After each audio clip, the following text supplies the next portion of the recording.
Hey y'all, welcome back to another episode of mversations, where we talk real life, real love, and everything in between. Today's episode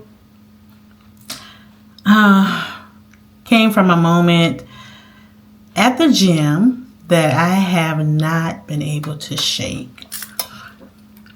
One of the guys said something that really had me thinking, and it sparked a whole conversation. So I decided to take it to lunch with two of my amazing friends, both retired, both married over 30 years. And y'all, the wisdom they shared, I even brought the topic home to my own husband to get his take. So today we're diving in. Do you like your wife and love your mom? That was the question. About how a husband should leave his mother and cleave to his wife. And I think somewhere along the line we have gotten away from that. This particular situation, this scenario, my heart goes out to the wife, because I don't know if she knows this or not, but she's second. She's basically second, and she may even be third or fourth. I don't know if he has children or whatever his outside interests are, but she may be third or fourth. Really, he's saying his mom, but is that really his mom, or is that a suitor for somebody else? Let's peel the layers off. Yeah. Because why do you feel that way about your wife, and does she know that? And if she knew that, would she try to change how you feel? Would she walk away? Because I think that's very unfair to her for you to be walking around harboring those thoughts. If that's true, I think that's very unfair to her to not give her that opportunity to maybe fix something in the marriage, maybe leave the marriage, because who wants to be married to someone who cares more about their mom than they do you? Right. Because your vows was written for you and her. Right. It wasn't written for you, her, and her mother. Right. And the 3-cord strand is not her mother or his mother, it's God. Right. So did we leave God out of this picture of this marriage? Like, where is the God in this whole relationship that's keeping them two together? I have a big issue with him making that statement. I'm privy to a lot of the background of this story right here. So I'm just wondering if there's something else going on, with him. Is it, I know he's got some military background. Is it a PTSD situation? I mean, hey, I don't know. I'm just grasping for straws. What's wrong with this man? You know what I'm saying? You've been married to this woman 20 plus years.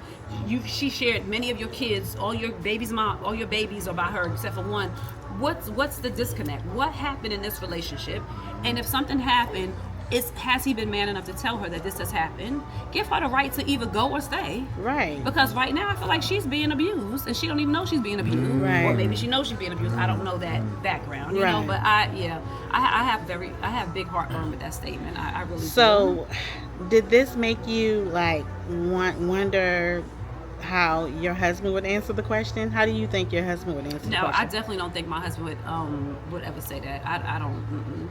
I used to make jokes about like him being a mama's boy, but my husband is definitely not a mama's boy. I think he knows, and I think that a lot of it is the rearing of his dad. My husband had both his parents in his life, and about my daughter's 30 something, so maybe about 25 years ago, we were living in Texas, and he irritated me. It was a whole little dramatic scene, and I put him on a nice little Greyhound bus, and I sent him back home to his family.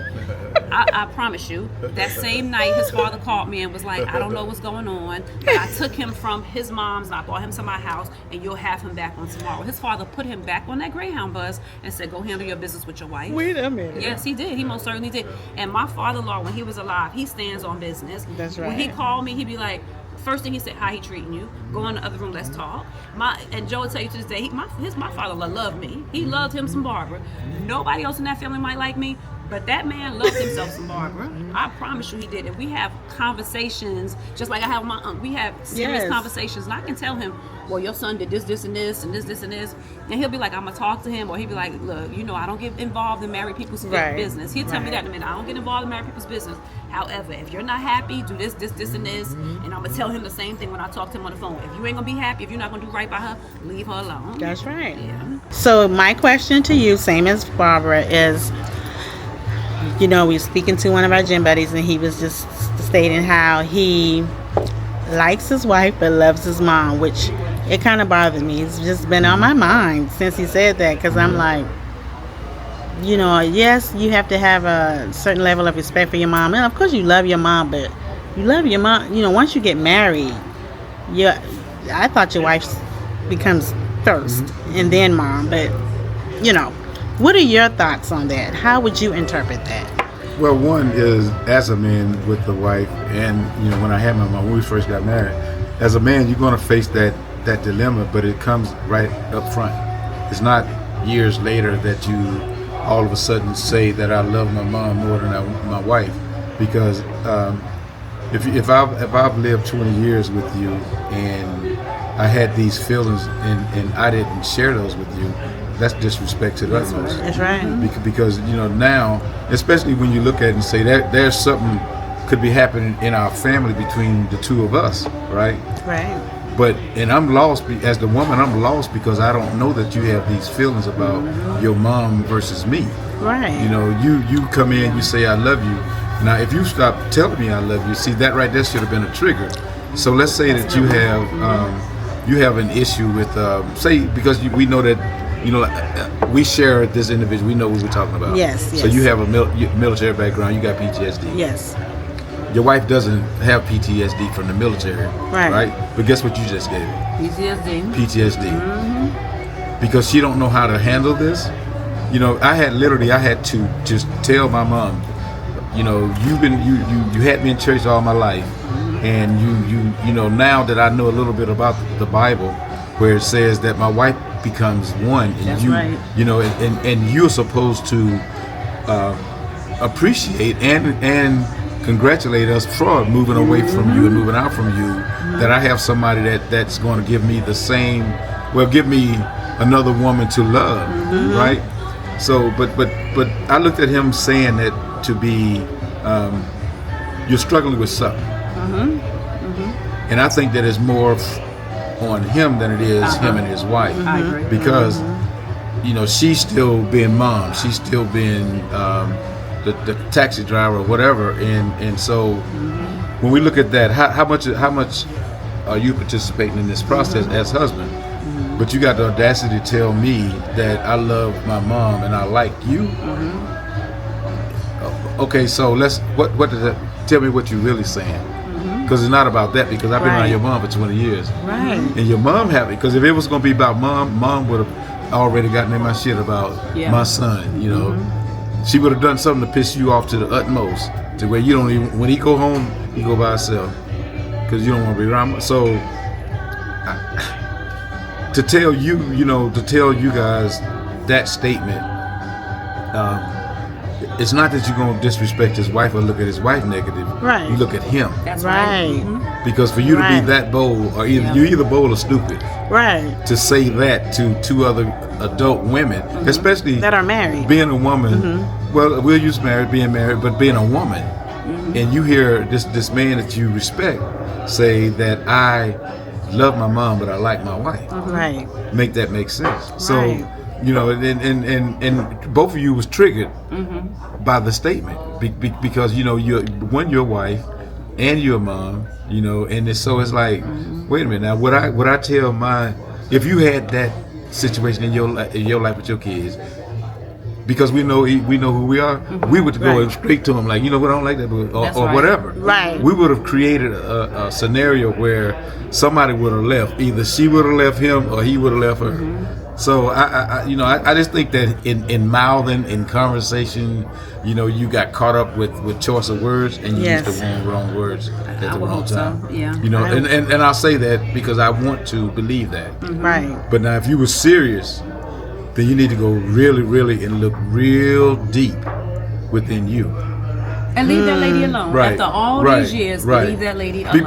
Because if nothing else, free her. That's right. If you feel like you feel, go put them papers on the table and tell her why you're doing it. Yes.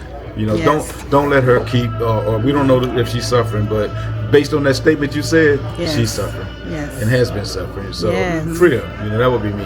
Yes. Yeah. You know, and for me, I think I'm wondering about, and I don't know if he's, like I said, if he's ever expressed this to her, but I'm wondering about her self-esteem. Like, does she have any?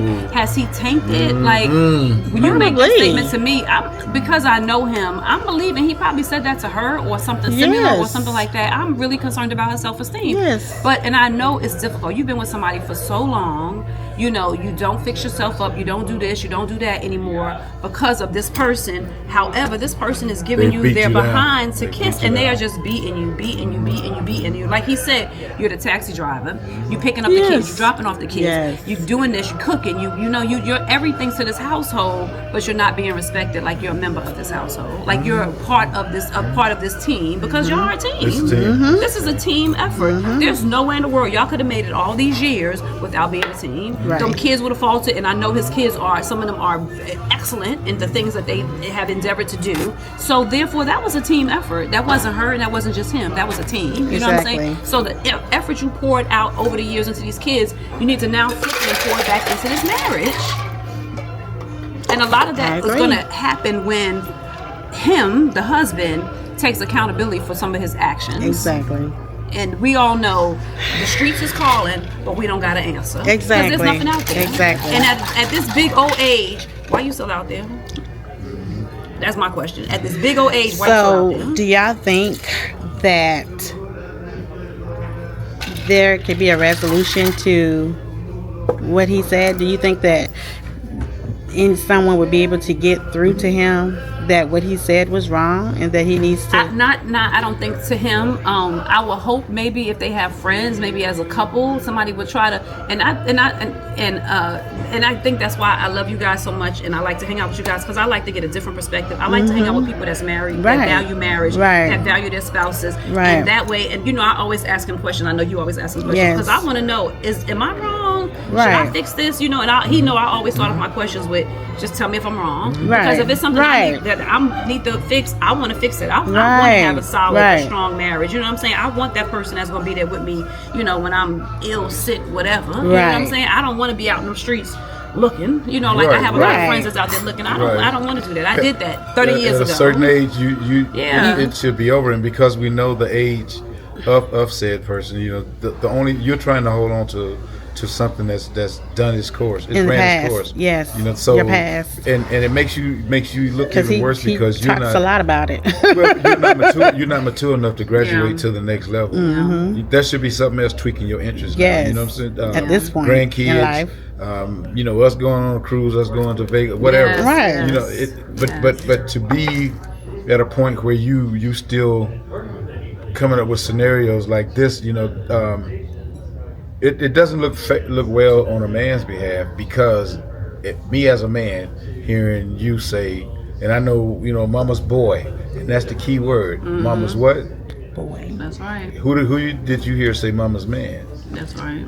And I called him mama's boy like several times. Did I not? You did. And he just kept talking. He didn't give a dang what I was saying. Because we don't process, you know, reality with. I'm not a mama's boy. I said you say you like your wife and you love your mama. Yeah. And it's you know, you say that's why I say that you can get to running your mouth, but at some point, like say you're doing this. So if I know that this is me they talking about, so I have to go back and break check myself. You know, when I said that, what was my feelings? Yeah. You know, am I saying I want my, you know, I wished I wasn't with this person? Right. That can't be what you're saying because you got an outlet of paper. Yeah. Go over there and say I don't want to be with you. Now, so if you can pay the cost to be the boss, then go do it. Otherwise, change your behavior because it's not right to drag somebody else, you know, in some mud that they don't even know that. Well, and again, I'll say don't know, but you know, if this has been your behavior, if for a couple of years, then they know. Because it either slipped or you intentionally said the same thing to them. So, yeah, I mean that it was a very hard conversation to have with him because I just wouldn't. It took me by surprise. I wasn't expecting to hear that, but I appreciate you guys' insight and telling me your own take on that because I agree. I 100% agree with both of you guys, and Yeah, I'm going to ask my question, the same question to my husband, and then I'm going to answer the question. And again, I want to thank you guys. You guys, these are two of my greatest friends. They're retired. They've been married 30 plus years. And so wait. I think You they Clear that up now. Hold up. Not Clear. to each other. Yeah. not to each other, you guys. Two different people. But there are retired Army veterans. Who's he talking? Army veterans, y'all. I know y'all hear me always talk about me hanging out with my retired friends. Like I'm retired too for now, y'all. Now, I don't think I'm gonna be retired for too much longer, but I'm retired for now. But these are my retired friends, and they're married to two separate people, but they've already been married. Both have been married for 30 plus years, and I just want to thank you guys. We just sitting out here, decided to do the podcast at one of our favorite spots, and I just want to thank you guys for answering the question. I really appreciate it. I agree with both of you wholeheartedly. And stop telling our business, though. One of our places. Bye, girl. Bye, baby. okay, hubby. So, same question. I've already got the opinion of two of my good friends. Now I would like to hear your interpretation of the statement that one of our gym buddies made, earlier this week in the gym about his wife and mother. I don't know. We were just in a conversation, just talking as we always do after working out. And he just made a statement saying that he liked his wife, but he loved his mom. And we were just like a little taken back because we were just like, well, you like your wife? You don't love your wife? And he just repeatedly said, I like my wife, but I love my mom. So what's your take on that? What's your take on that, being a married man of 30 plus years, your wife, what have you? What is your take on that? Liking your wife, loving your mom as a married man? I don't know. It could be true. I mean, you could have those type of feelings, but once you get married, it should. Why did you marry your wife if you didn't love her? You just liked it. Y'all could just stay friends. Right. So I don't understand that. I understand that your mother is your first love as a man, but once you get married, that your mother is not the person that you depend on. If you get into some type of situation, it's going to be your wife, because y'all supposed to come together as one. So That's right. I don't understand that aspect. But hey, to each his own. So how do you feel, babe? Do you like me, or do you love me? Your mom, rest her soul, she has been deceased for many years. And I know your relationship with your mom, you had a really special relationship with your mom. You love your mom, of course. But how do you feel? Of course I love you, because at some point in time, in a relationship, you don't like the other person. So if of course, it has to be something. It has to be more than just like. Right. If I just like you, we wouldn't have been together for 34 years. Right. Oh, to the bug. Well, y'all know he listen. Hubby is just like he's really straight and to the point. He don't elaborate much. He just says how he feels, right? And that's that. So I want to thank you, Hub, for just answering the question and just giving your honest opinion on how you feel about that question. Yeah, but you also got to remember, it's not your situation that you're going through. Right. If even his wife got that situation and she's understand that and she likes it, I love it. He's the one that got to sleep with one eye open, not me. With the one eye open? You're so crazy. Yeah, I mean, it was just one of those things. I was just like, no, I don't. I know if my husband would tell me something like that, I would just been like, okay, Yeah, it is what it is. but To each his own. yeah.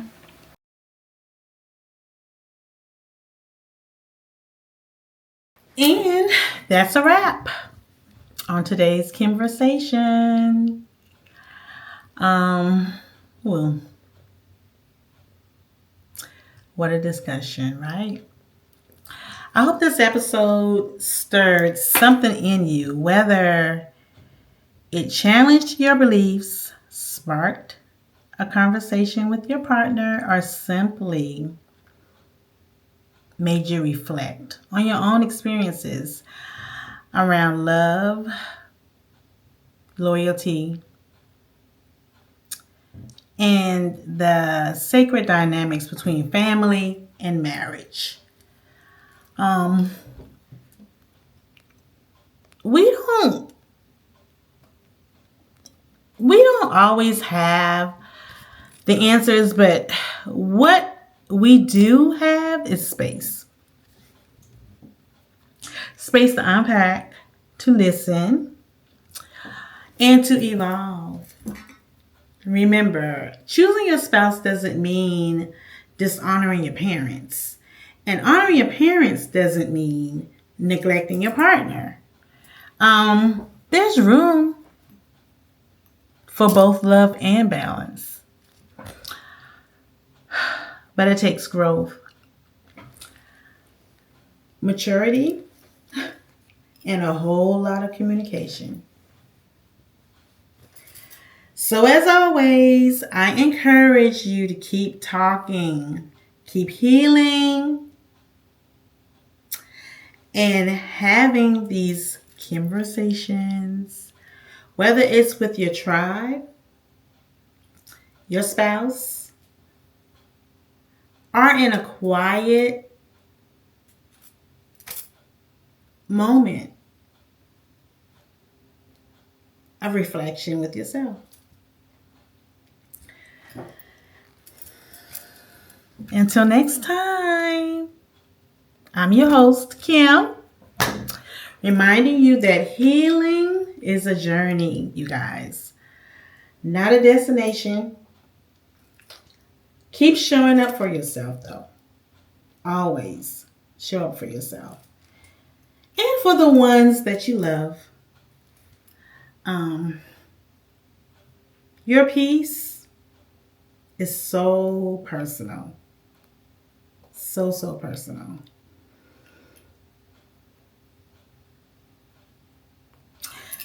Let's keep the convo going. Let's keep the conversation going. Until next time, love y'all. Be well.